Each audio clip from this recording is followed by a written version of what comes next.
सबका साथ सबका विकास तो कर रही है, लेकिन ये आरक्षण खत्म करने पे विचार कर रही है। फिर युवकों को नौकरी नहीं मिल रही है, फिर उसके पर जो है।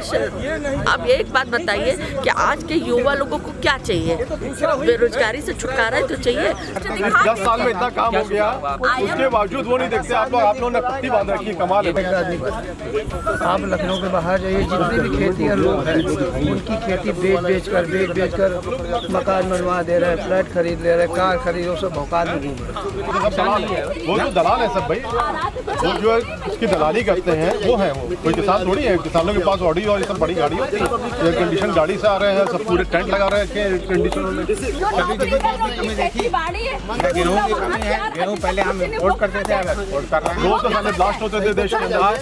कितने आराम से यहाँ बैठे हैं, यहाँ कोई डर नहीं कि साला ब्लास्ट हो जाएगा। बात देश का सबसे बड़ा चुनावी माहौल जो है बेरोजगारी, महंगाई पर होने वाला है। यहाँ पर एक मैम है, ये बात करना चाहती है, इनसे बात करते हैं और जानते हैं कि लखनऊ में क्या कुछ होने वाला है। इनके हिसाब से बहुत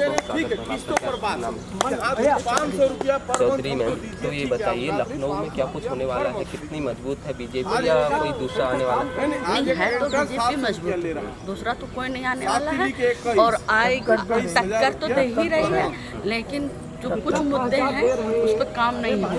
क्या क्या मुद्दे हैं लखनऊ? अब देखिए, सबसे बड़ी तो आप 5 किलो राशन देख के आप उनसे शिक्षा का अधिकार छीन रहे, जो उनको अपाहिज बना रहे हैं। आप उसकी जगह शिक्षा दीजिए, स्वास्थ्य का दीजिए, आप उनको स्वतंत्र रहने का अधिकार दीजिए। ये चीज़ है कि मोदी जी ने काम किया है, लेकिन जिस पर ज़्यादा विशेष काम करना चाहिए तो उस पर नहीं ध्यान दिया है। सबका साथ सबका विकास तो कर रही है, लेकिन ये आरक्षण खत्म करने पे विचार कर रही है। फिर युवकों को नौकरी नहीं मिल रही है, फिर उसके पर जो है। अब एक बात बताइए कि आज के युवा लोगों को क्या चाहिए? बेरोजगारी से छुटकारा तो चाहिए। जब वही नहीं मिल रहा है तो आगे वो क्या विकास चाहेगी? ये युवक ही तो आगे चल के देश के नागरिक बनेंगे, देश के नेता अभिनेता सब बनेंगे। जब वही को अपाहिज करा जा रहा है तो आगे के लिए हम क्या सोच सकते हैं? आएगी तो वही आएगी, लेकिन महंगाई चरम से वही आएगी। मगर महंगाई अभी भी चरम से। आप हम खा सकते हैं, जो लेबर मजदूर है वो कहाँ से खाए? जो काम वालियाँ हैं वो कहाँ से खाए? जो रिक्शा चालक है वो कहाँ से खाए? आप बताइए। लोग कहते हैं कि सिलेंडर महंगा हो गया, लेकिन चलिए हमारे आपके लिए महंगा नहीं ना। जो रोज का कुआं खोद के पानी पीने वाला वो कहाँ जाए? वो किससे कहे? तो जब आप ये मुद्दे बता रही हैं तो फिर भी देश की जनता बीजेपी पे वो पट्टी बंदी है ना, पट्टी बंदी आँख पे, उस पर क्या किया जाए? बीजेपी के भक्त है तो बीजेपी वो वही देते हुए नारा करते हैं। देखिए, कांग्रेस काल में था, लेकिन नौकरी तब भी थी, नौकरी थी, रोजगार था, और आज उसी का लोग खा भी रहे। कांग्रेस के टाइम पे था उस समय का, आज लोग खा रहे हैं। और बहुत सी चीजें ऐसी थी जो रोज कांग्रेस के टाइम पे की थी, लागू इन्होंने करी है, थी उन्हीं के टाइम की, पर लागू इन्होंने करी है बहुत सी चीजें। अब आज जो है मंदिर मस्जिद के चक्कर में पड़े हैं, तो कम से कम मंदिर मस्जिद क्या दे रहा है? अरे उसकी जगह यूनिवर्सिटी बना देते, निःशुल्क चिकित्सालय बना देते। कितने आईएम बने? बिल्कुल ये नहीं, देखिए आईएम बने या नहीं बने उसकी गिनती नहीं आ रही, लेकिन बेरोजगार और गरीबी की गिनती ज्यादा आ रही है। बेरोजगार और गरीबी की गिनती मतलब ये पहले नहीं थी, ये पहले नहीं थी। बने हैं उनकी गिनती नहीं है।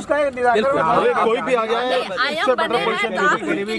10 साल में इतना काम हो गया, उसके बावजूद वो नहीं देखते। आप लोगों ने पट्टी बांध रखी है, कमाल है। बताइए कि क्या कुछ है फिर लखनऊ? लखनऊ फिर ठीक है, राजनाथ सिंह तो जो देश में सबसे बड़ा मुद्दा बताया जा रहा है, राष्ट्रीय पार्टी को देंगे जो राष्ट्र हित सर्वोपरि रखे। बाकी जो जात में बांटना, हिंदू धर्म को तोड़ना, जात में बांटना और सबकी संपत्ति, यानी कि सब लोग बच्चे पैदा करो छोड़ दो, बाकी सरकार सिखाई गई। मैम ने कहा कि देश की सबसे बड़ी जो समस्या है शिक्षा, और शिक्षा पर ध्यान नहीं दिया जा रहा।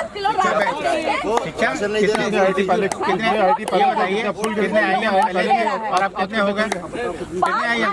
वो शिक्षा मिली कि नहीं मिली? पहले आईआईटी कितने थे, अब आईआईटी कितने हो गए? आप बताइए। तो बदलते वक्त के साथ साथ जनसंख्या भी बदल रही है, बढ़ रही है, तो आपने कभी किसी चीज की कमी देखी? कभी किसी चीज की कमी देखी? गेहूँ की कमी है, गेहूँ पहले हम इम्पोर्ट करते थे, अब एक्सपोर्ट कर रहे हैं। रोज तो साले ब्लास्ट होते थे देश के अंदर। कितने आराम से यहाँ बैठे हैं, यहाँ कोई डर नहीं कि साला ब्लास्ट हो जाएगा। एक स्कूल नहीं है जहाँ पर आप शिक्षा मिलेगा। लॉ एंड ऑर्डर अब बहुत ही अच्छी स्थिति में है। किसानों का भी तो एक आरोप है ना, किसान कहते हैं कि हमने आंदोलन किया वहाँ।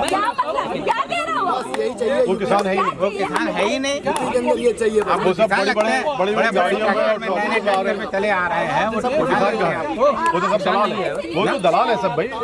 वो जो है उसकी दलाली करते हैं वो है, वो कोई किसान थोड़ी है। किसानों के पास ऑडी और ये सब बड़ी गाड़ी होती है, एयर कंडीशन गाड़ी से आ रहे हैं, सब पूरे टेंट लगा रहे हैं एयर कंडीशन में। तो फिर यही सवाल उठा है कि किसानों के पास गाड़ी क्यों नहीं है?